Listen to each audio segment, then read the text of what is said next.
Dio. Suaraku aman kah? Kedengaran Mas, kedengaran. Oke, siap. Aku nyapa dulu ya semuanya. Selamat malam teman-teman Kumparan Plus. Senang banget kita bisa ketemu lagi di Bincang Horor Kumparan Plus. Terima kasih buat semuanya yang udah bergabung. Semoga dalam keadaan sehat. Walaupun mungkin dompetnya atau situasi asmaranya lagi nggak sehat, yang penting fisiknya pada sehat.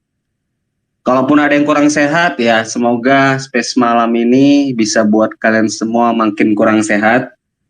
Karena kita bakal bahas yang ngeri-ngeri, kan begitu Mas? Betul. Seperti biasa, malam ini kita akan bahas topik perhororan lagi, seperti minggu-minggu sebelumnya. Kalau minggu lalu kita sudah bahas soal lampor dan hantu-hantu Jawa, yang kemarin seru banget, termasuk juga bahas Banaspati. Nah, kalau kali ini kita bakal bahas ritual, tapi bukan ritual skincare yang benar ya, melainkan ritual mencari kesaktian. Nah, sebelum kita mulai pembahasan, aku mau kasih tahu dulu nih untuk teman-teman semua tentang Kumparan Plus. Apa sih Kumparan Plus itu? Jadi Kumparan Plus ini adalah platform dari Kumparan yang menyediakan konten-konten eksklusif dari beragam topik, mulai dari film, fiksi, special report, finance, karir, opini, dan masih banyak lagi. Termasuk nih di dalamnya ada juga cerita-cerita horor seperti Lampor tadi. Nah, ngomong-ngomongin soal horor, ada kejadian yang viral nih Mas baru-baru ini. Jadi publik dihebohkan dengan sebuah insiden di sebuah pantai namanya Pantai Payangan, Desa Sumberjo, Jember. Mungkin kawan-kawan sudah pada baca. Jadi ada sebuah kegiatan yang diduga ritual di pantai tersebut, namun mengakibatkan 11 orang meninggal dunia.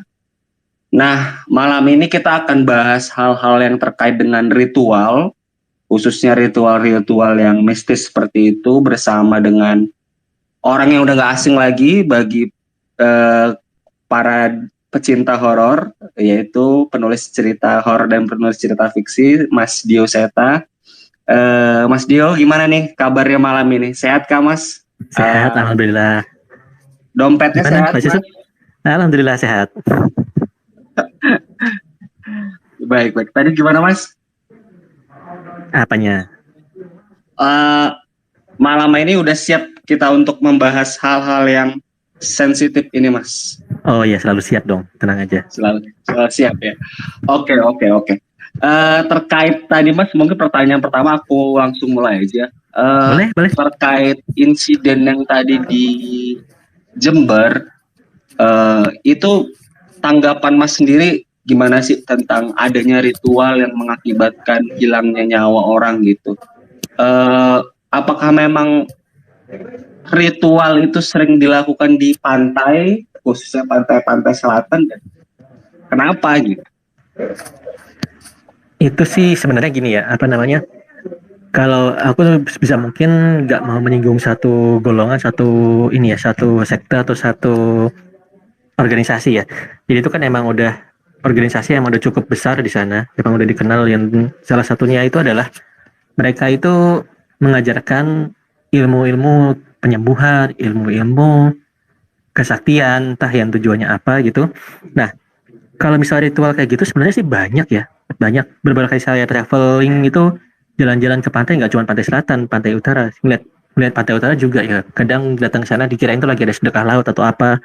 Ternyata kumpulan orang yang emang nyari tempat-tempat yang begitu untuk mencari ilmu lah. Nggak bisa sebut kesaktian juga, karena kebanyakan setelah ditelusuri yang kemarin pun juga nggak semuanya nyari ilmu kesaktian. Ada yang mereka punya masalah beban hidup dan mencari penyembuhan, healingnya dengan cara seperti itu. Ada yang mereka sakit gitu, lagi sakit, supaya bisa sembuh gimana caranya, ada dengan cara seperti itu. Nah, itu sebenarnya karena pendidikan ilmu pengetahuan dan wawasan mereka itu kurang kalau menurut saya ya. Satu, pertama kalau misalnya memang punya masalah di kesehatan, harusnya lari ke medis dulu dong. Lari ke medis dulu. Nah, jangan langsung semua disambungkan ke masalah dukun kan. Kedua, kalau misalnya mereka nyari kesaktian buat apaan gitu? Siapa yang musuh kalian? Kan kalau misalnya sakit lari ke rumah sakit. Kalau misalnya kalian punya musuh lari ya ke polisi atau ke pengamanan gitu loh. Nah, di sana itu mereka tergiur dengan sesuatu yang apa namanya? Pengen dengan cara instan didapat, ya otomatis dia berguru sama sesuatu yang tidak kasat mata. Itu loh. Baik, baik, baik. Tentang sesuatu yang tidak kasat mata tadi.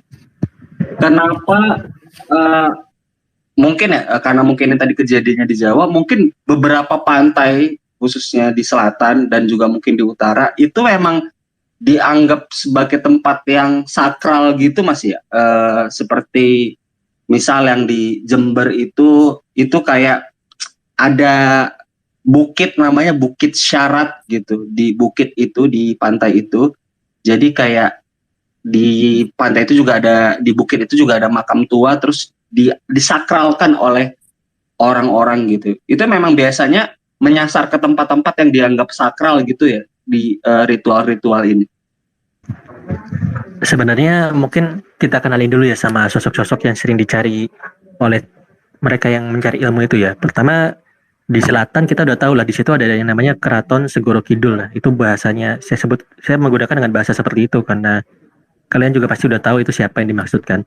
Nah, sebenarnya untuk mencapai ke Keraton Segoro Kidul itu lewat pantai selatan manapun tuh bisa. Cuman kenapa dipilihnya pantai-pantai tertentu? Karena pantai-pantai yang lain udah banyak dikenal orang dan udah jadi tempat wisata.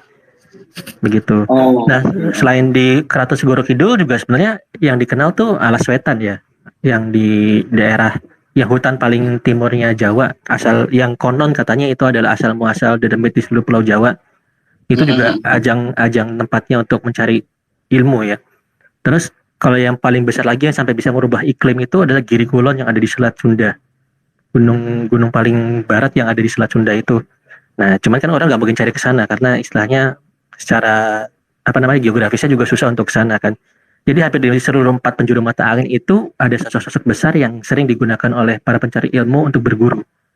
Tapi itu nggak terbatas di situ juga. Ada juga kalau misalnya kita ke Gunung Lawu, dia nyari yang Singo Sidebahing Gilah itu loh, yang terkenal di Gunung Lawu. Atau kalau misalnya di daerah Klaten atau sekitarnya, Nyi Blorong mungkin nggak tahu dong, gitu ya. Nah itu cuma sebagian contoh aja orang-orang yang nyari ilmu. Nah yang jadi salah kaprahnya itu tuh kita udah jelas itu ada satu hal yang musyrik lah, satu hal yang emang udah nggak benar. Tapi kenapa orang masih nyari lewat itu? Itu yang harus kita luruskan di sini sebenarnya. Karena beberapa orang terkena tipu daya kenapa? Karena sebenarnya pada saat kita mencari ilmu, mencari kesembuhan atau mencari sesuatu itu nggak lain cuma pada Tuhan yang Maha Esa kan, kepada Sang Maha Pencipta, betul kan? Tapi kenapa mereka sampai nyari sosok itu? Karena ada kata-kata yang di beberapa aliran yang didengar itu, kita mencari ilmu ini kepada Tuhan yang Maha Esa dengan perantara makhluk-makhluk itu. Dan sayangnya yang berguru itu percaya. Nah, baik. Itu yang menjadi salah kaprahnya di sini. Oke. Berarti terkait untuk minta ke siapa ini kan tadi sudah ada ya mungkin beberapa kita katakanlah makhluk halus yang dijadikan patron untuk orang untuk meminta. Kalau seperti ini berarti polanya Mas, ritual ini biasanya dilakukan oleh orang itu secara grup gitu ya Mas. Mungkin dari satu kelompok A mengajak beberapa orang, jarang dilakukan oleh pribadi-pribadi tertentu gitu. Mungkin yang kayak diajak gitu karena mungkin ada katakanlah macam padepokan, katakanlah macam kelompok, katakanlah macam sekte tertentu yang ngajak-ngajakin orang gitu dibandingkan individu gitu mungkin. Yang individu ada sih, itu biasa sesepuh dan mereka kita nggak habis susah kalau udah mereka kita udah susah bedain itu ilmu mereka yang ilmu hitam atau emang mereka ilmu mencari pencerahan. Baik.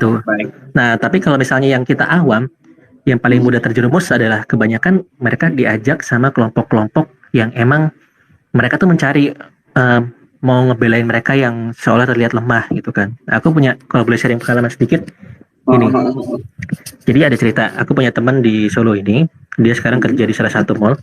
Dia tuh sewaktu kecilnya itu dia culun, cupu, pokoknya polos banget lah. Dan dia sering dibully sama teman-teman sekolahnya. Itu dibulinya sampai parah lah. Dia sampai diinjak kepalanya, dikeroyok gitu kan. Nah, di kelas 3 SMP itu dia akhirnya ketemu satu perkumpulan. Dia berguru itu. Nah, misalnya perguruan S lah disebutkan. Nah, untuk sekelas anak 3 SMP aja, dia tuh bisa balas dendam dengan ilmu yang diajarin sama kelompok itu. Itu mungkin, nah, caranya gimana? Dia menggambarkan di bayangan astral aku itu, aku sambil lawan 4 orang ya, 4 orang yang lebih gede badannya dari aku. Dia ngomong kayak gitu, terus dia ngomong apa namanya, dari situ pada saat mereka mendekat, pokoknya aku harus bikin dia marah dulu, bikin dia kebawa emosi dulu. Kalau misalnya dia kebawa emosi, kelihatan tuh jantungnya secara penglihatan astral, dan dia terus begitu udah kelihatan dia emosi, dia bisa ngambil tuh jantung satu-satu, sep sep sep sep, udah tuh 4 orang pingsan.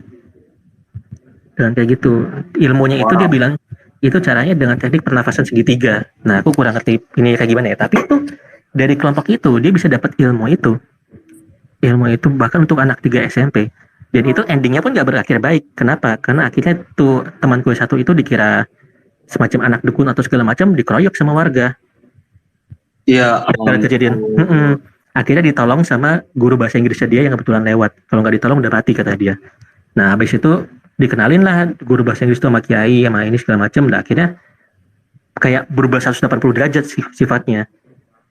Itu nggak tahu sistemnya gimana. Jadi sekarang udah jadi normal, udah nggak cupu lagi dan nggak pendendam lagi. Dan jadi sekarang yang temannya aku kenal. Tapi dia ngerasain pengalaman spiritual seperti itu. Nah, bahkan sebenarnya ilmu itu bisa dicari dengan mudah di beberapa kelompok-kelompok yang emang dia ngejual nama sebagai grup kesaktian gitulah. Oke. Sebenarnya Mas kalau umpamanya melaksanakan ritual-ritual gitu, itu mayoritas yang dicari itu apa sih Mas? Apakah memang kesaktian tadi atau memang ada hal-hal yang aneh gitu atau hal-hal yang mungkin receh?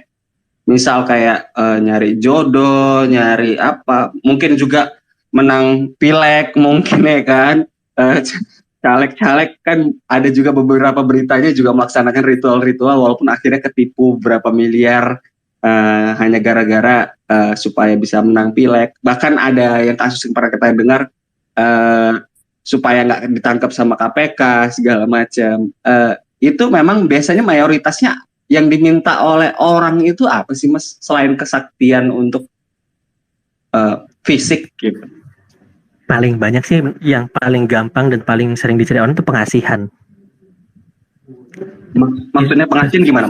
Pengasihan itu dengan ilmu pengasihan kamu akan mudah dekat dengan semua orang. Jadi istilahnya satu bisa nyari jodoh dengan mudah.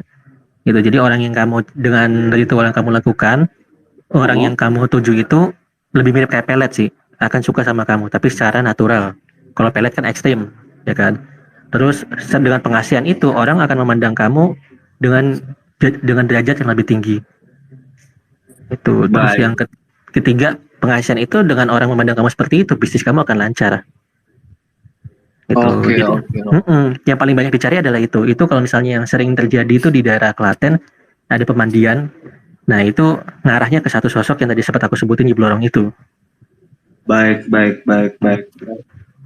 Oke, kita udah bahas soal siapa sosoknya yang diminta, apa yang diminta. Ini nih bagian paling penting ya Mas untuk kita bersama. Sebenarnya kalau ikut-ikutan kayak gitu ada dampaknya nggak sih Mas? Ada efeknya nggak sih? Dan efeknya itu bisa buruk nggak sih bagi diri dia atau mungkin bagi keluarganya gitu? Kita lihat imbasnya yang ini ya, yang paling logika dulu ya. Pertama, kalau misalnya kita sudah ngikut itu dan ternyata emang benar berhasil, satu itu kan akan menjauhkan diri dengan Tuhan kan. Oke. Ya kan, satu dengan menjauhkan diri dengan Tuhan kita akan mendapat segala sesuatu secara instan.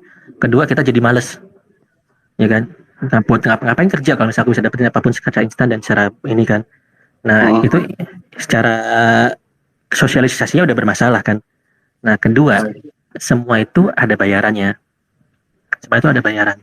walaupun katanya itu maharnya cuma beberapa ayam cemani atau apa, tapi saat kamu sudah diputuskan bersekutu dengan makhluk di luar Tuhanmu, yaitu kamu udah nggak dianggap sebagai dalam agamamu gitu loh maksudnya. Kalau misalnya yang ini ya, kalau misalnya ilmu-ilmu yang kita menyembah kayak sosok-sosok yang tadi sempat saya sebutin, kadang ada yang bilang, oh saya cuma berguru, saya cuma ngambil ilmunya, oh saya apa namanya, saya panutan ya.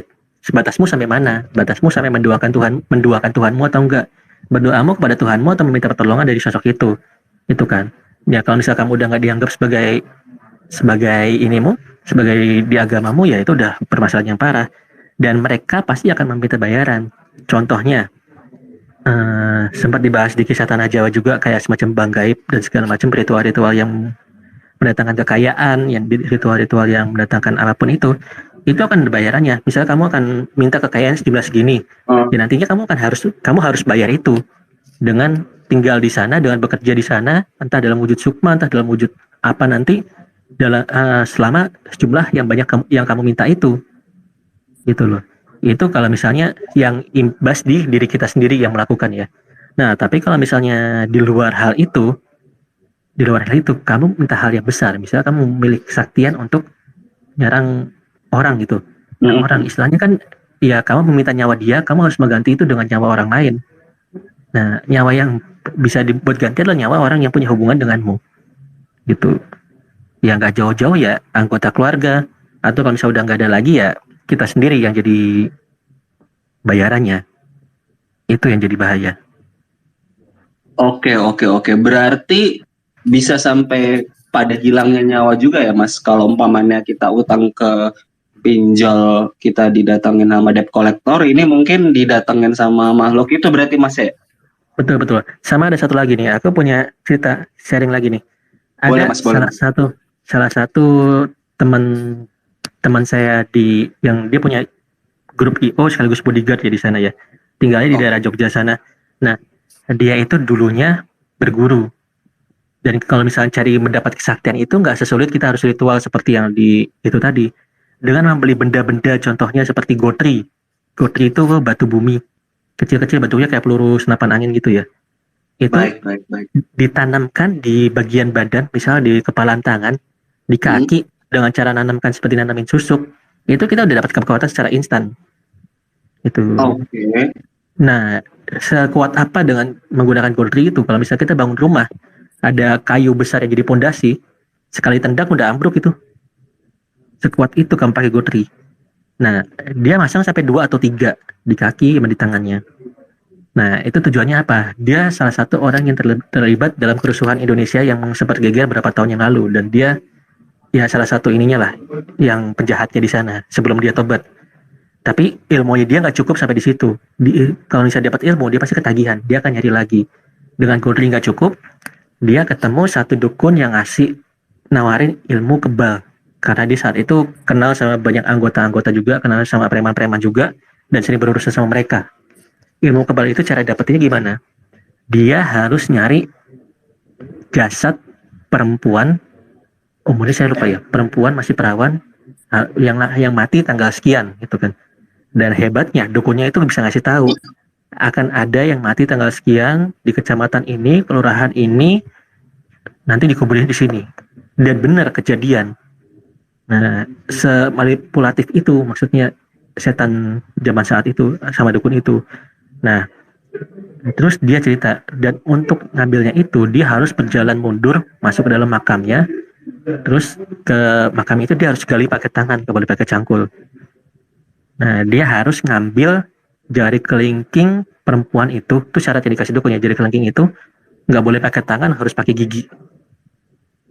Kalau udah, dia balik ke dukun itu dan gantian jari kelingking itu ditanam di punggungnya dia. Itu benar dilakukan, Mas? Dan itu benar dilakukan sama dia. Nah, aku kasih tahu kok keuntungannya dulu ya. Keuntungan dulu, dia sampai kebal peluru. Jadi kalau misalnya ngelihat ya kerusuhan dulu, ada orang yang ditembak gak mati, ada orang yang zaman-zaman penjajahan ditembak gak mati, ya ilmu itu emang ada. Tapi ini saya kasih contoh yang jelek ya. Nah, ilmu itu emang ada sampai Waktu sombong-sombongan sama teman yang saya kenal juga, sombong-sombongan, dia masih punya itu pistol senjata api, ditembakin di kakinya, itu peluru nggak tembus, dia malah melesot gitu kayak air yang muterin kakinya itu, sampai sampai sesakti itu gitu.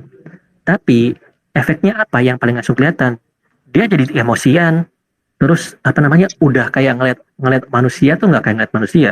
Ada, dia sempat ada kejadian tuh, mantan istrinya itu eh, udah nikah cerai, mantan istrinya itu pacaran sama orang di Jakarta, disamperin, dibunuh, udah, dia kayak nggak ngerasa apa-apa, balik di penjara setahun ditebus 79 juta. Dia cerita kayak gitu ya. Ini agak jojoran juga sih dia ceritanya, tebus 79 juta, bebas lagi, nggak begitu lama bunuh lagi. Cuman saat itu dia udah punya kenalan orang-orang ini, orang-orang yang emang punya kepentingan pada saat itu, ya punya wewenang. Akhirnya ya cuman penjara sebentar, ini lagi, sampai akhirnya dia ketemu, nggak bisa nyebut kayak ya, dia ngomongin kakek-kakek yang lihat dia, kasihan gitu kan, kasihan, nggak tahu si temanku ini nggak bisa nolak permintaan dia. Terus dia udah ngerasain ditinggal istrinya, ditinggal apanya, apa nama, udah hidupnya udah berantakan banget. Dan orang-orang yang preman-preman yang manfaatin dia buat kerusuhan itu pun juga nggak ngebantu pada saat dia lagi susah kan.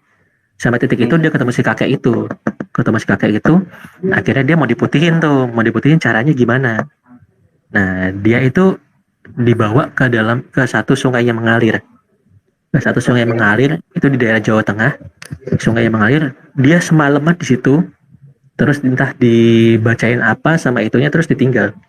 Nah, dia katanya sebenarnya di sana itu cuma di sana cuma sekitar 1 jam. Tapi dia ngerasa di sungai itu bisa ngerasa hampir kayak bermalam-malam, berhari-hari, dan itu ngerasa sakit. Sakitnya udah kayak gimana, dia nggak bisa ngegambarin, pokoknya sakit banget gitu. Pada saat itu udah selesai, sama kakeknya itu ditemuin lagi, dikeluarin tuh itu jari kelingkingnya, udah jadi tengkorak dari tubuhnya. Nah, begitu dikeluarin, dia berguru 3 bulan sama kakek itu, akhirnya dia jadi beda banget. Kalau misalnya dulu yang beringas, mukanya dikit-dikit emosi, dikit marah, sekarang jadi cengengesan. Makanya dia bisa ngobrol sama saya, cerita kayak gini sambil ketawa.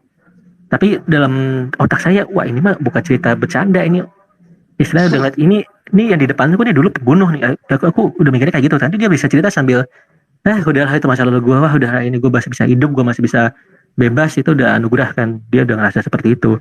Nah, satu-satu tuh Gotri dilepas sama dia juga kan, kakek itu cuma ngelepas gitu juga, dia nyari orang juga buat yang bisa bantu ngelepas Gotrinya itu satu-satu gitu kan. Itu juga dia ceritanya, nyarinya nggak ketemu-ketemu, kakek itu nggak ketemu kemana-mana. Akhirnya ya ada orang yang bisa bantu, baru akhirnya bisa sekarang kerja dengan normal. Separah itu ilmu yang ini. Tapi kita juga nggak tahu setelah dia putihkan kayak gini, hukuman yang dia terima setelah mati nanti apa, kan kita juga nggak tahu kan. Itu. Benar. Oke. Mas Dio, thank you banget udah sharing. Tapi kita bakal kasih tahu dulu ke teman-teman pendengar yang lain.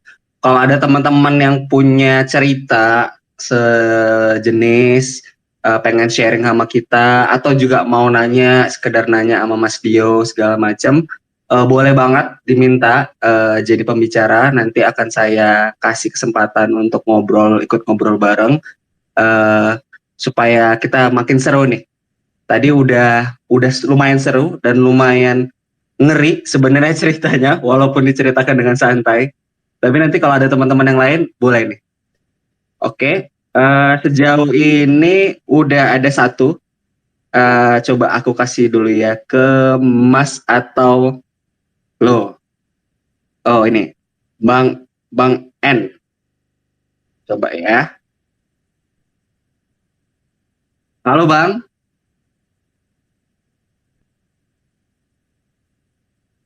Halo. Ya, halo, selamat malam. Malam Bang. Selamat malam Bang. Mau sharing atau mau nanya nih sama kita? Mau sharing aja, sekalian mau nanya juga. Boleh. Dulu sharing aja dulu, mungkin nanti akhirnya aku nanya. Dulu aku pernah kayak belajar kayak gitu. Aku aslinya asli kota Pagar Alam, Empalawang. Kabupatennya Empalawang, daerah Sumatera Selatan. masih agak pelosok lah daerahnya. Tapi kalau daerah Pagarawan itu udah kota. Ada Gunung Dempo yang terkenal di situ tempat wisatanya. Jadi Oke.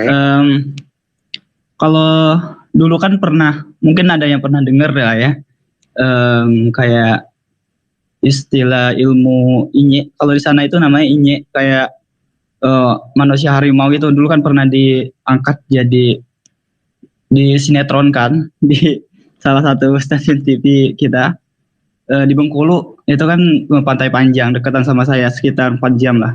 Nah, saya ini anak rantau di Bekasi. Sebelum merantau itu kebiasaan orang sana yaitu mereka di atas umur 15 tahun itu mereka udah mulai untuk diajarin kayak gimana ya. Nah dulu aku juga pernah diajarin tapi dikasih pilihan, ini pengen belajarnya yang kayak gimana. Jadi di sana ada beberapa kayak ilmu kesaktian itu untuk berantem itu ada pilihannya kayak gitu. Guru-gurunya juga beda-beda. Keturunan saya itu emang dulu ada kakek saya itu ya kayak gitu. Jadi di desa saya itu kakek saya itu pemegang. Jadi kalau ada orang nih kalau ada orang ngelakukan kayak tadi pembunuhan atau gimana. Kalau orang desa itu kan kayak tempur gitu. Kalau di sana itu kayak gitu. Jadi misalkan desa A ngebunuh warga desa B, nanti desa B itu bakalan nyerang balik kayak gitu. Nah, kebetulan kakek saya dulu pemegang desa itu, bukan kepala desa atau gimana. Mungkin kayak kalau di sana tuh kepala suku lah, ibaran kayak gitu. Nanti bakalan ada nih orang datang, misalkan si A itu ngebunuh orang di desa tersebut, terus dia takut bakalan dibalas dendam gitu kan. Nah nanti dia itu kaburnya ke desa kakek yang ada kakekku itu, nanti ditanam sesuatu di pintu masuknya desa itu. Nanti kalau ada orang yang mau nyerang, niat mau masuk ke desa itu balik lagi. Nah saya nggak percaya aja, tapi kemarin pada saat umur saya udah menginjak SMA gitu, sekitar 16-17 tahun itu emang udah ada diarahkannya untuk kayak belajar ilmu silat, kayak kalau di sana itu ada ilmu kayak kuntau kayak itu. Mungkin dari awal-awalnya cuma dilatih fisik aja, kayak kita tari. Mungkin di sana itu ibaratnya tari kalau di sana. Kayak kita itu cuma biar kita itu refleksnya cepat. Kalau ada serangan dari belakang, depan kayak gimana itu kita bisa refleks dengan cepat. Mungkin dari awalnya di situ. Tapi lama-kelamaan nanti bakalan didalamin lagi. Terus belum saya ngerantau dulu, kayak kan dikasih pilihan nih, mau kemana nih arahnya. Mau ilmu yang kayak gimana dulu kan kayak gitu. Terus diuji dulu. Nah kalau di sana itu ada namanya kayak bukan uji nyali sih, kayak di situ ada kayak kunduh. Kalau di sana tuh nama istilahnya kunduh.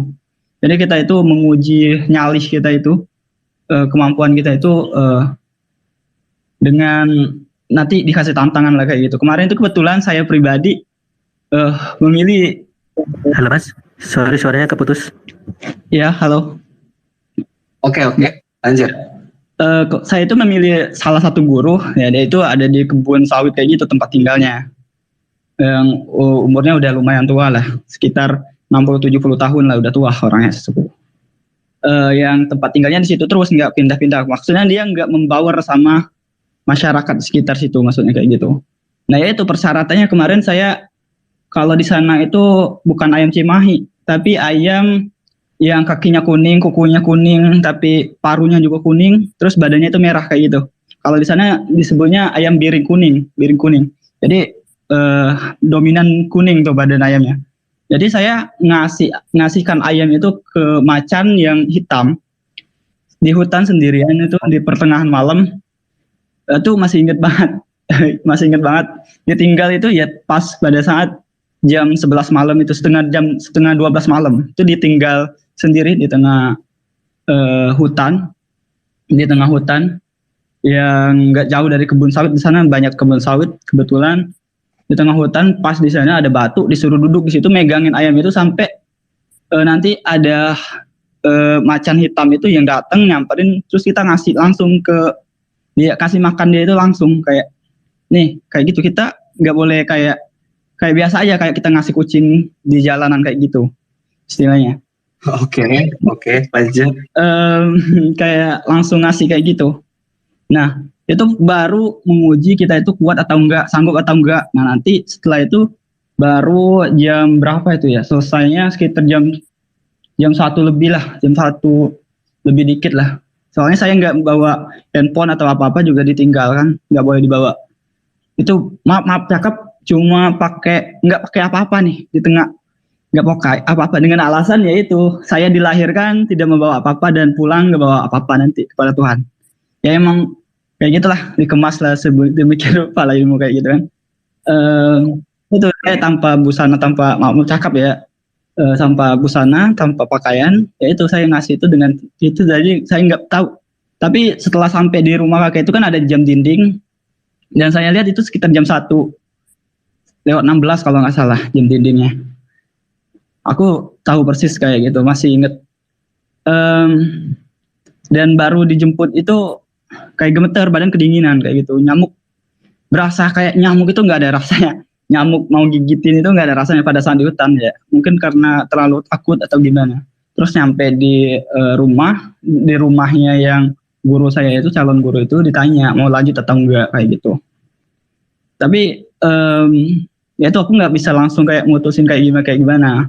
Katanya dipikir-pikir dulu kayak gimana. Kalau yang sanggup untuk lanjut, ya udah kamu boleh lanjut, atau nanti nggak boleh lanjut juga boleh kayak gitu kan.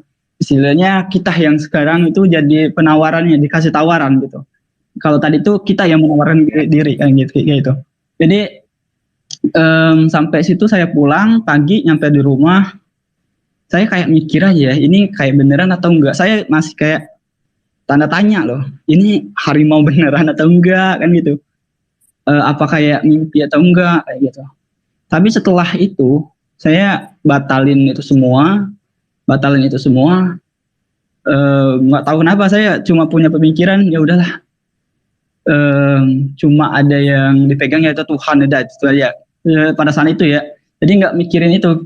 Bukannya karena itu juga sih, karena takut. Yang pertama karena takut aja buat ngelanjutin itu, mungkin banyak tantangan yang bakalan diulang. Maksudnya bakal terjadi yang lebih besar daripada itu, kayak aduh kayaknya gue nggak sanggup deh kayak gitu. Jadi gue aku batalin untuk berguru di situ. Ya paling ya itu dengan alasan yang lebih ringan karena nggak sanggup dengan hal kayak gitu, yaitu belajar cari lagi, belajarnya refleks lagi, gerak-gerakan doang, kayak gerakan kayak gimana kita nyelak doang kan kayak gitu. Nah sampai kemarin itu ngerantau, dikasih orang tua ini ada semacam kayak kertas lah kayak barang, tapi bahasanya itu ditulis dalam bahasa apa sih kalau ABC kayak gitu, tapi bukan bahasa Indonesia. Tapi aku nggak bisa bacain kayak gimana. Bahasanya itu bukan bahasa kita juga, bukan bahasa daerah juga, bukan bahasa Indonesia juga, bukan, nggak tahu bahasa apa. Aksara kuno ya. Kayak gitulah. Tapi aku nggak paham. Tapi ditulisnya ABC kayak gitu maksudnya. Jadi aku bisa baca. Oh, abjadnya tetap pakai ABC, tapi itu kalau kita sebut itu nggak kayak bahasa Indonesia, nggak kayak bahasa daerah gitu ya. Bahasanya kayak gitu. Pokoknya nggak terlalu panjang bacanya. Yang penting kemarin itu ada di satu. Ini jangan sampai dilepas. Ada satu syarik. Nggak terlalu tiga baris lah kalau di buku ditulisin. Terus itu dibaca itu cuma buat ini, itu karena ucap, itu kan bisa diucapin, maksudnya dibaca, nanti dihafal, baca. Kalau dari jauh itu ada orang niat buat nyakitin kita atau mau ngebunuh, mau menyelakain kita, nanti kalau kita bacain itu nyampe depan muka kita, orang itu jadi batal, jadi ibaratnya jadi jinak lah, jadi nggak bakalan macam-macam lagi sama kita, itu doang. Tapi Palembang itu Mas, yang saya rasain gitu. Setelah pengalaman kayak gitu di kota Palembang, di kotanya itu saya merantau selama 6 bulan, kerja di restoran, jagain mes, jagain restoran, ya itu kacau sih itu semuanya, kayak semua hal kayak pendengaran lebih sensitif, kayak penglihatan itu lebih sensitif, kayak ngerasa ada yang berbeda aja sama yang sebelumnya, kayak bisa lah sedikit-sedikit kayak ngerasain ada arwah itu yang nggak enak. Hawa itu selalu panas kayak gitu. Badanku selalu kayak panas gitu, kayak keringetan terus kayak gitu. Sampai-sampai tidur aja kayak nggak pakai apa-apa kayak gitu. Nggak pakai apa-apa. Saking tinggal di Bekasi kan Mas ya?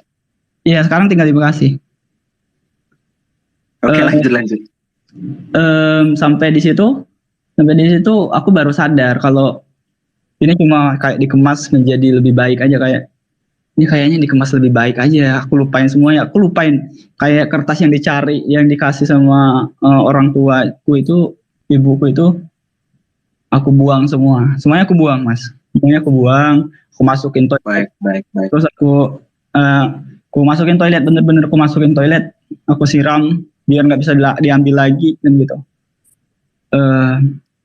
Yang aku ingat beberapa kata doang mungkin yang pernah aku ingat itu, terus lama-lama lupa. Sampai sekarang alhamdulillah udah lupa semuanya.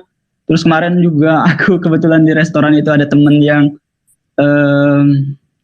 ibaratnya punya pengalaman di bidang itu juga, dia bisa ngebersihin. Kemarin aku di Rukia juga, dan itu lebih baik, kayak lebih tenang. Tempat yang sama, ruangan yang sama, tempat aku tidur, tapi suasananya udah kayak beda. Pendengaran udah nggak bising lagi, kayak suara apa-apa itu nggak ada lagi, kayak penglihatan itu udah benar-benar normal. Terus kayak hawa tubuh itu nggak terlalu panas lagi, jadi adem aja gitu, kayak biasa aja kayak gitu. Akhirnya jalan kayak gitu. Cuman itu aja. Ya. Mungkin yang aku pengen tanyain, ketika kita kayak gitu, ketika kita ngelakuin hal kayak gitu, apa nih, banyak banget teman-teman dari kita ya mungkin yang saat ini berada di posisi yang kayak gitu kemarin, kayak aku kemarin, dan langkah apa yang harus dilakuin aja buat mereka nih, buat mereka pribadi. Mungkin di sini ada teman-teman yang berada di posisi itu saat ini. Gimana nih caranya biar keluar dari zona itu? Mungkin ada teman-teman di sini atau dari admin Kumparan atau sama Mas Dio bisa jawab. Terima kasih. Terima kasih Bang An. Terima kasih ceritanya udah share ke kita. Itu pengalaman yang unik banget dan mungkin bisa jadi pelajaran bagi yang lain. Oke, langsung aja dijawab sama Mas Dio. Gimana Mas Dio? Oke, sebenarnya ini udah masalah kental untuk kita yang tinggal di daerah-daerah ya. Karena ada satu lingkaran yang emang nggak bisa kita abaikan kalau misalnya kita tinggal di daerah atau di keluarga yang punya kebiasaan ya udah terikat dengan adat itu. Aku nyebutnya adat ya. Jadi emang di beberapa, nggak cuman di Sumatera, di daerah keraton Jawa pun juga nggak sedikit yang bahasanya ngilmu ya. Karena masalahnya kita udah tinggal di lingkaran itu. Kalau misalnya kita nggak ngambil ilmu itu, kita akan gampang kena masalah sama yang berilmu juga gitu kan. Itu yang bikin kita jadi mau nggak mau atau secara nggak sadar. Dan Bang N itu keren, bisa sadar pada saat baru sampai tahap itu gitu kan. Nah, kondisinya itu aku mau bahas soal mantra yang tadi yang bahasa aneh itu ya. Jadi aku sempat cerita juga di beberapa kali space. Sebenarnya untuk mantra, doa, dan katalis itu tujuannya adalah mengeluarkan sebuah energi yang memiliki tujuan tertentu. Contohnya kayak ada doa untuk mengusir jin, ada mantra untuk mengusir jin, dan katalis bisa berupa macam tanaman bidara Arab yang nggak disukai sama jin. Itu energi yang dikeluarin sama. Terus misalnya kalau misalnya kita supaya kita dijauhin sama makhluk halus, ada doanya ini, mantranya ini, atau kalau misalnya pakai katalis kita pakai kayak kunir disilangin di tangan, atau kunir sama garam biasanya ya. Itu mengeluarkan energi yang sama. Cuman bedanya mantra sama doa tuh udah pasti putih, mantra tuh belum pasti putih gitu kan. Mantra itu bahkan kadang-kadang dijual umum oleh semacam kelompok-kelompok yang tadi sempat saya ceritain juga gitu kan. Dengan membaca mantra itu seperti yang terjadi di Bang N, kita bisa jauh dari masalah, bisa jauh dari orang yang mau nyerang kita gitu kan. Tapi Kalau misalnya itu ternyata hitam, ya kan berbaliknya mantra itu akan mengeluarkan energi yang menarik orang-orang yang memiliki kemampuan yang sama atau makhluk-makhluk yang selaras sama mantra yang dikeluarin itu kan. Nah, itu yang jadi bahaya. Makanya hindarin sebisa mungkin penggunaan mantra karena kita nggak tahu artinya. Kecuali kita bisa pakai doa, walaupun doa itu sebenarnya untuk bisa manjur adalah harus disandingkan dengan iman kita. Kalau dengan mantra hanya dengan kata-kata itu bisa, itu kan. Nah, tinggal nanti kita bisa bedanya kayak gimana. Intinya jangan dipakailah mantra kan. Nah, terus gimana cara gimana sih banyak teman-teman orang-orang yang masih tinggal dengan kondisi seperti itu, masih hidup di kalangan orang-orang lingkaran yang seperti itu kan. Cara paling gampangnya adalah kita keluarkan dia dari lingkaran itu sebenarnya. Kalau misalnya dia masih berurusan sama berguru, masih ini ya kita kenalkan dia dengan hidup bersosialisasi sih sebenarnya. Karena kesaktian itu sebenarnya udah nggak dibutuhkan di kondisi seperti ini. Untuk apa sih? Kecuali kita hidup di masa penjajahan, itu kalian untuk melindungi diri mungkin masih masuk akal. Nah kalau sekarang for what gitu loh, untuk apa? Ya kan kita sadarkan dia untuk itu dulu. Terus kedua, kita kan sudah kental dengan yang namanya agama kan ya. Kalau tadi kita secara logis, secara agama pun juga udah bisa mengajak mereka untuk meninggalkan hal-hal itu, meninggalkan hal buruknya, tapi dengan tetap menyimpan adat dan budaya. Itu kalau yang lebih bisa diikutin, karena beberapa orang-orang sakti yang saya kenal pun juga dia beragama, agamanya kental, tapi dia masih menggunakan beberapa katalis yang diturunkan sama leluhur-leluhurnya. Itu intinya itu sih, tarik mereka dari lingkarannya mereka, ajak mereka hidup dengan gaya normal. Karena sebenarnya manusia itu diciptakan sempurna tanpa membutuhkan kesaktian-kesaktian seperti itu. Sekian dari saya. Siap, terima kasih Mas Dio, terima kasih Bang En yang udah mau sharing sama kita. Mungkin ada teman-teman lain yang ingin sharing atau nanya, nanti tetap ya bisa tinggal diminta aja gitu. Tapi mungkin aku mau cerita sedikit Mas soal mungkin teman juga punya pengalaman yang sama. Tapi sebenarnya bukan dia cuma bisa dibilang dia mungkin cuma korban ya, dan ini mungkin nggak sih hal ini terjadi. Jadi ayahnya adalah seorang security gitu, satpam lah perkebunan yang kerjanya harus malam, jadi harus berhadapan dengan mungkin dengan makhluk halus, dengan penjahat dan segala macam gitu. Nggak pernah beribadah juga sepanjang hidupnya. Tapi ketika teman saya ini umurnya SMA, dia tiba-tiba jadi punya kejadian aneh, yaitu dia sebelumnya nggak pernah ngelihat hantu, Mas. Jadi tiba-tiba di suatu hari dia tuh benar-benar kayak kebuka gitu mata batinnya, dan akhirnya ngelihat segala hal itu sejelas-jelasnya gitu. Sampai waktu itu dia cerita ke saya orang pertama yang diceritainnya, dia sampai nangis, air matanya sampai benar-benar mencucur banget, dan karena dia ketakutan dan akhirnya kayak orang stres gara-gara ngelihat hal yang nggak pernah dia lihat sebelumnya, tiba-tiba kelihatan gitu, dan itu benar-benar secara intens gitu. Jadi setiap saat dia selalu ngelihat makhluk itu gitu. Nah, dia curiganya walaupun dia nggak berani nanya langsung, itu efek dari ritual yang mungkin selama ini dijalankan oleh bapaknya untuk dapat kesaktian itu tadi sebagai security gitu. Itu bisa seperti itu nggak sih, Mas? Yang kena itu anak kita jadinya nanti ke depan kalau kita melakukan hal kayak gitu. Gini sih, kalau misalnya saya jelaskan secara logikanya ya. Pada saat seseorang mencari ilmu dan dia sudah mendapat ilmu dan punya pegangan ya. Kalau misalnya emang banyak kan orang sempat ada trennya lah, orang-orang yang kerja malam dan jaga malam itu punya pegangan. Entah itu dalam bentuk jimat, entah dalam bentuk ilmu, entah dalam bentuk aneh-aneh kodam lah segala macam kan.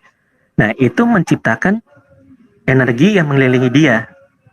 Itu energi yang mengelilingi dia dengan tujuan untuk melindungi, dan yang seperti tadi diceritakan sama Mas Mimin kan, Mas Yusuf ya, gitu ya. Nah, Nah, efeknya apa? Nggak usah secara perjanjian deh.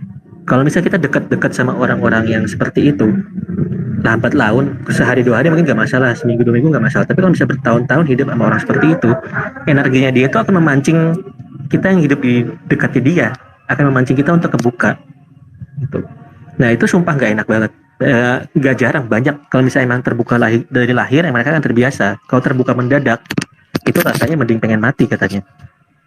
Gitu. Soalnya sesuatu yang nggak bisa mereka lihat, mulai dari pandangannya mereka jadi kotor. Kotor maksudnya kan banyak macam yang dipandang ya. Terus sama yang paling bikin berisik adalah kalau sampai suaranya itu kedengeran. Bahkan di malam yang harusnya hening itu mereka tuh nggak bisa diem gitu. Iya, ya, benar. Nah, mereka itu nggak bisa diem. Dialami teman saya. Nah, itu masalahnya. Nah, tapi itu bukan semata-mata ya Tuhan maha adil ya. Jadi ada satu masalah pasti ada solusi kan. Itu pasti ada solusinya.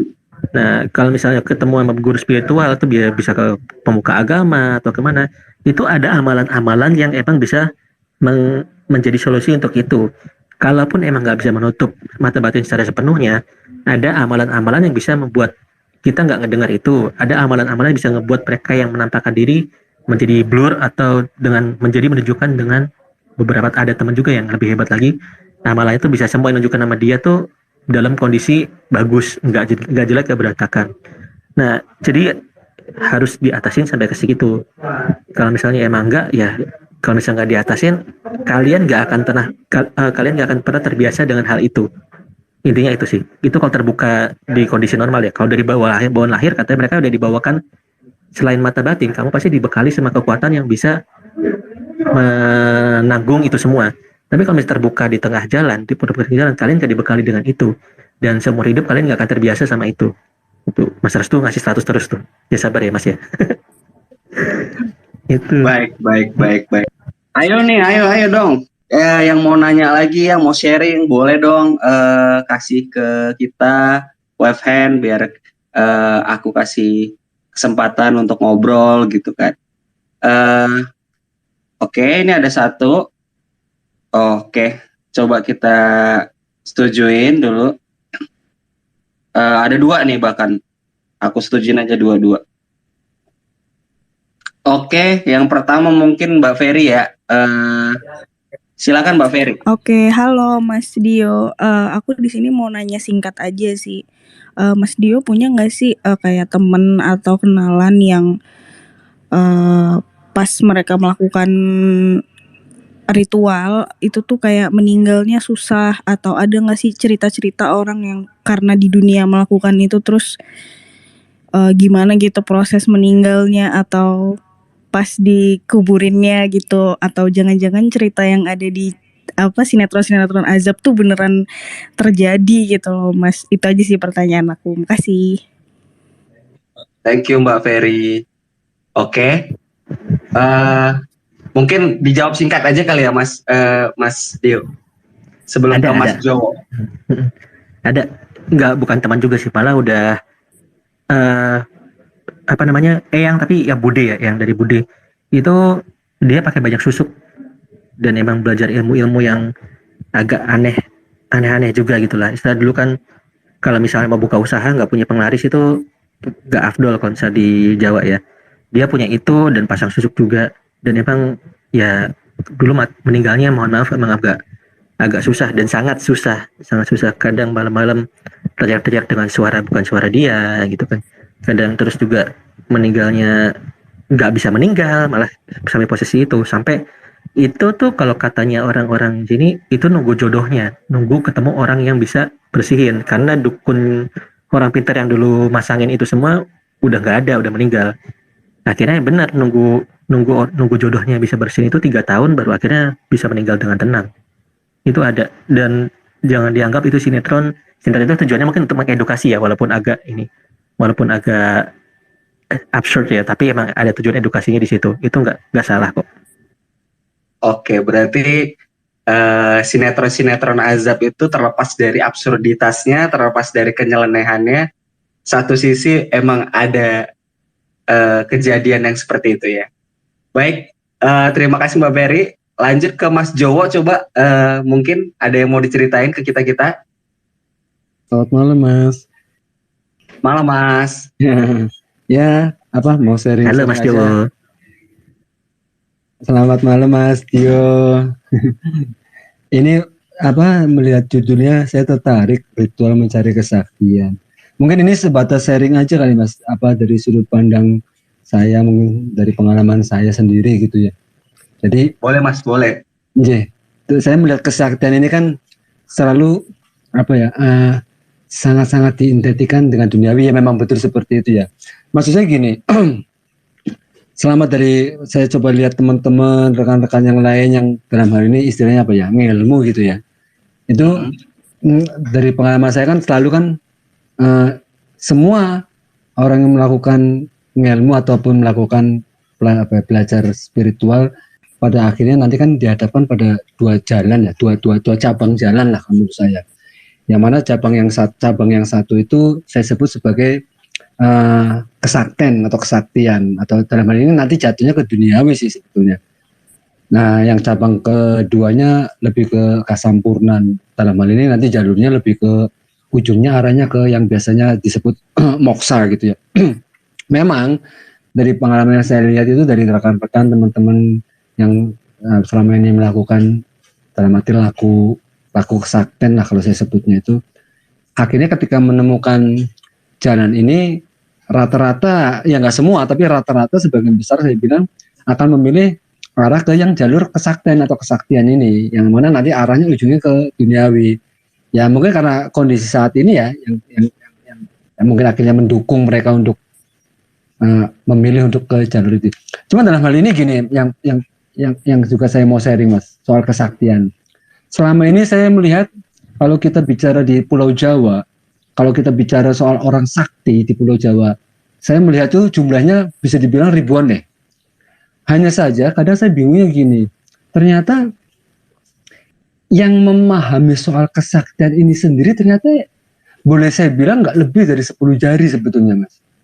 Sama halnya misalnya saya analogikan seperti orang naik motor. Zaman sekarang kalau kita lihat orang naik motor, anak-anak SMP aja belum punya SIM aja naik motor udah jago-jago ya. Bahkan rata-rata kalau saya lihat anak sekolah, anak SMP itu udah berangkatnya udah pakai sepeda motor gitu. Tapi pertanyaannya, yang tahu cara berkendara atau bermotor yang benar itu seperti apa kan belum tentu mereka tahu ya, walaupun sudah banyak yang bisa ya. Mungkin analoginya kurang lebih seperti itu. Nah, di sini yang banyak saya lihat memang banyak orang sakti, tapi sebetulnya mereka nggak ngerti sakti itu yang seperti apa, yang bagaimana sih. Seolah-olah kesaktian itu kayak semacam apa, kayak ibaratnya nggak ada unggah-ungguhnya. Kalau di Jawa, istilahnya Jawa tuh nggak ada unggah-ungguhnya. Kayak seolah nggak ada apa ya, nggak ada aturan mainnya. Kalau ini dari pengalaman yang saya lihat, kalau saya melihat orang sakti zaman sekarang lah istilahnya gitu, zaman now lah gitu. Kalau mungkin orang sakti zaman dulu beda ya, mereka masih ada lah, kalau istilahnya etikanya itu masih ada. Tapi kalau yang saya lihat sekarang ini sepertinya udah apa sih, nabrak sana nabrak sini ya. Dalam hal ini kalau ya contoh tadi ada pembicaraan soal kesaktian dipakai untuk apa, pilkades misalnya, apa, pilgub lah gitulah, atau digunakan untuk apa, hal-hal yang lain yang sifatnya ya untuk kepentingan kelompok atau seseorang gitu, yang mana sepertinya kayaknya kurang pas ya kalau dilarikan ke situ, kalau berkaitan dengan ilmu tadi ya.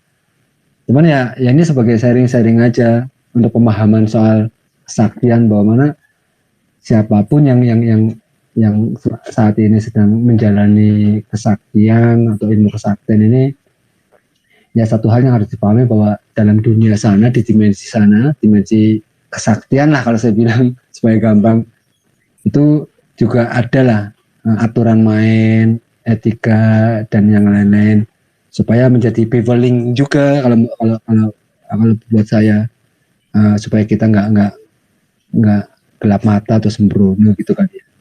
Ini sebatas sharing aja Mas. Tapi ya monggo lah, ini mungkin sudut pandang saya saja mungkin ya. Matur nuwun Mas. Ya, terima kasih Mas. Ini sebenarnya statement yang menarik.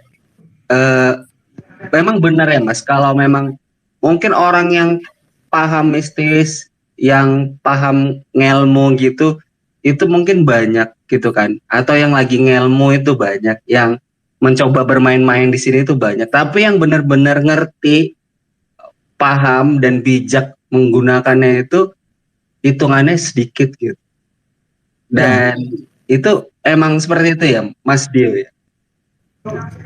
Jadi kebanyakan ya, mereka yang mencari ilmu, yang mencari kesaktian itu, kenapa gampang direkrut? Karena mereka udah punya modal dasar. Modal dasarnya itu adalah sakit hati. Kebanyakan ada seperti itu.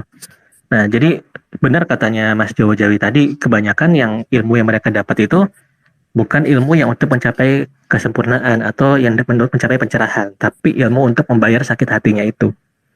Nah, itu udah makanan empuk deh buat aliran-alirannya seperti itulah yang kayak tadi saya ceritain. Itu. Betul. Sama itu seperti sih. halnya, mohon maaf. Saya melihat misalnya gini, ada contoh. Ada orang misalnya dalam pengobatan gitu, bisa menyembuhkan lah, katakanlah seperti itu. Kadang ada nggak yang kepikiran untuk menanyakan soal cara kerjanya atau sistem kerjanya seperti apa?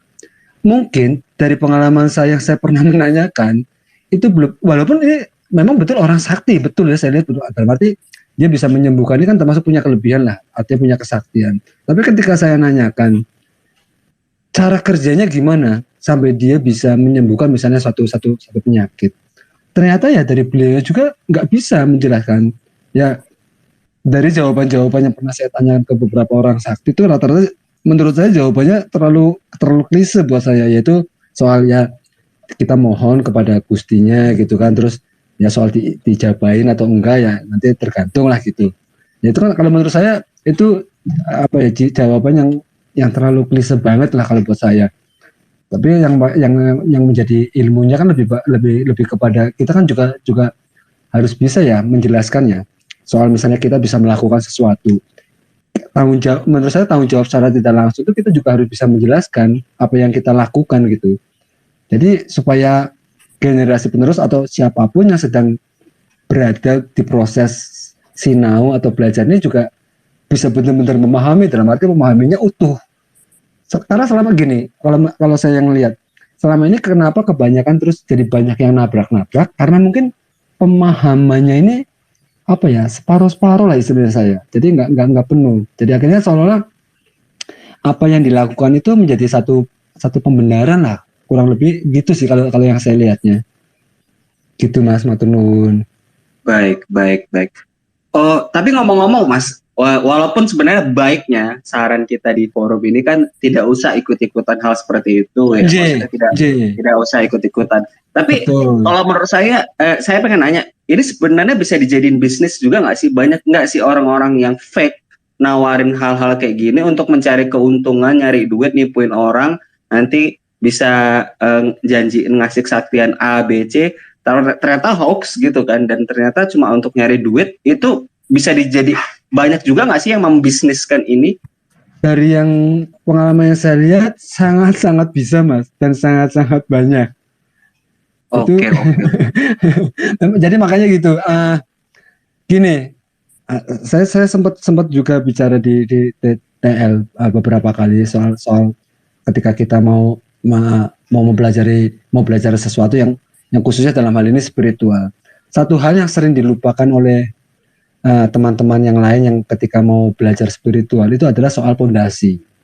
Dimana selama ini mungkin yang mereka pahamin pondasi sebatas niat saja sudah cukup gitu ya.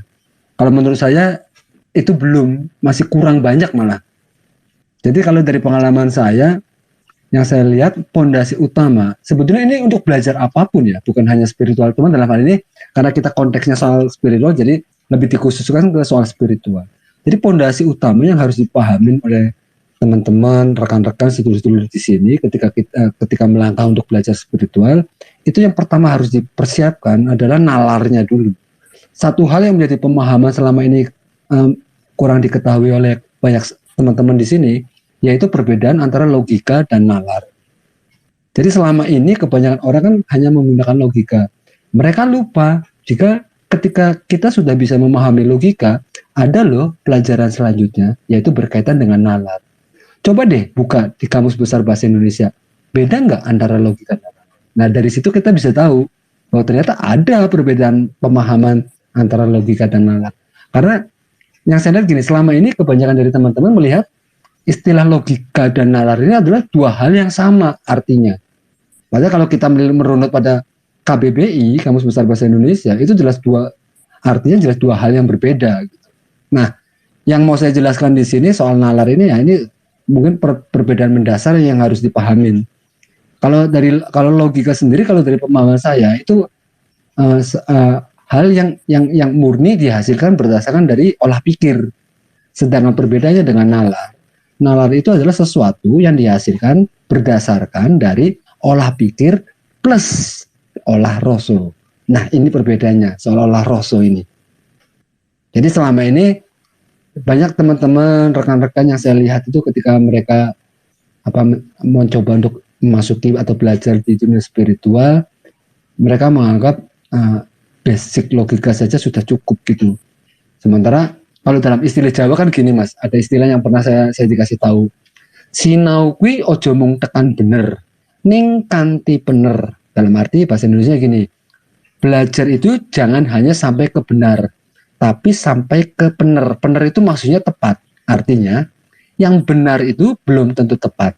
Tapi yang tepat sudah pasti benar. Kurang lebihnya seperti itu. Mungkin gitu Mas, matur nuwun. Matur nuwun Mas, terima kasih. Oh ya, untuk sekedar mengingatkan aja bagi kawan-kawan untuk aware aja bahwa kejadian-kejadian dukun-dukun palsu yang menawarkan jasa-jasa palsu mistis untuk bisa ini bisa itu udah banyak banget. Kita di Kumparan Plus sendiri udah buat beberapa di antaranya, termasuk dukun jagal Gunung Sumbing yang bisa menggandakan uang dan segala macam. Ternyata itu hoax dan akhirnya berujung tragis, termasuk juga pembunuhan. Makanya bagi kawan-kawan yang mungkin punya niat untuk mencoba-coba hal itu, pertama tadi dari sisi agama, dari sisi sosial, Mas Dio, Mas Jowo udah ngingetin. Tapi kalau dari segi bisnis, hati-hati, itu bisa jadi penipuan dan berujung pada pembunuhan juga. Dan yang dibunuh adalah orang yang minta, biasanya seperti itu. Nanti bisa baca deh di Kumparan Plus kalau memang mau lebih lanjut. Gitu. Kalau Mas Dio gimana nih Mas? Ada nggak kata-kata atau kalimat pamungkas buat kawan-kawan di sini sebagai pendengar gitu? Mungkin juga untuk nanggapin Mas Jowo tadi buat kita semua. Mungkin gini ya, dari sini mungkin ada yang penasaran soal mengenai kesaktian ya. Tapi bahwa sebenarnya kalau misalnya kalian mau tahu, ilmu tertinggi dari sebuah kesaktian adalah menghindari perseteruan. Intinya adalah itu adalah ilmu tertinggi adalah menghindari perseteruan tanpa luka, tanpa sesuatu lah, tanpa pengorbanan dan tanpa luka. Itu adalah ilmu tertinggi. Dan sebenarnya endingnya, faktanya bahwa itu bisa kita dapatkan tanpa kita mencari kesaktian itu sendiri, karena kita sudah diciptakan sempurna dan takdir kita sudah disiapkan sama Tuhan Yang Maha Kuasa. Intinya itu aja sih. Baik. Wah, benar-benar nggak kerasa udah sejam lebih kita ngobrol-ngobrol soal ritual ini. Oh ya, aku mau ngasih tahu sesuatu masih terkait dengan horor juga. Kita ini di Kumparan Plus baru aja ngerilis film baru, film horor judulnya Kuburan Berjalan. Ini film garapan sutradara Amer Bersaudara. Film yang bakal membawa kalian semua penontonnya untuk nostalgia ketayangan misteri tengah malam pada era 2000-an awal. Ya kayak Uka-Uka, Kismis dan lain-lain gitu. Jadi kalau nanti pada belum nonton, langsung cek aja di Kumparan Plus. Nah, kalau untuk nonton gimana caranya ya? Langganan dulu dong di Kumparan Plus. Emang berapa sih harga langganan di Kumparan Plus? Harganya murah banget, cuma 20.000 sebulan. Kan lebih murah daripada uang makan harian gitu. Terus kalau mau lebih hemat lagi bisa langsung langganan 1 tahun di Kumparan Plus. Kalau kamu semua langganan 1 tahun di Kumparan Plus, kita bakal kasih kaos gratis seri Kuburan Berjalan. Menarik kan? Dengan 100.000 bisa nonton film gratis, bisa baca novel, bisa baca konten horor, bisa baca kolumnis-kolumnis terkenal yang ada di Kumparan Plus, bisa baca berita-berita eksklusif, dan bisa dapat kaos gratis. 100.000 loh, lebih murah daripada kaos-kaos lainnya. Kan gitu? Wow, keren. Nanti kalau untuk info lengkapnya bisa cek di sosial media kita tentang gimana sih cara dapetin kaosnya dan segala macam. Nanti bisa cek aja di akun media sosial kita di Instagram, di Twitter maupun di Facebook. Oke, udah sejam. Terima kasih banyak buat kawan-kawan, khususnya buat Mas Dio yang udah sharing ke kita tentang ceritanya, tentang pengalamannya. Nanti bisa follow nih akun Twitternya Mas Dio ataupun akun Instagramnya Mas Dio, Dio Seta. Nanti di situ banyak banget cerita-cerita horor yang bisa kawan-kawan dapatkan. Langsung aja nanti cek Twitternya dan follow. Oke. Siap. Terima kasih kawan-kawan semua. Obrolannya seru banget. Semoga sehat terus dan semangat terus. Sampai jumpa di Twitter Space Kumparan Plus berikutnya. Setiap hari Kamis malam Jumat. Ingat ya. Setiap hari Kamis malam Jumat. Nanti kita ketemu lagi. Bye-bye. Terima kasih semuanya. Siap. Terima kasih semuanya. Terima kasih Mas Icuf, Mas Jawa-Jawi, Bang En, dan semua teman-teman yang ada bergabung. Iya, sama-sama.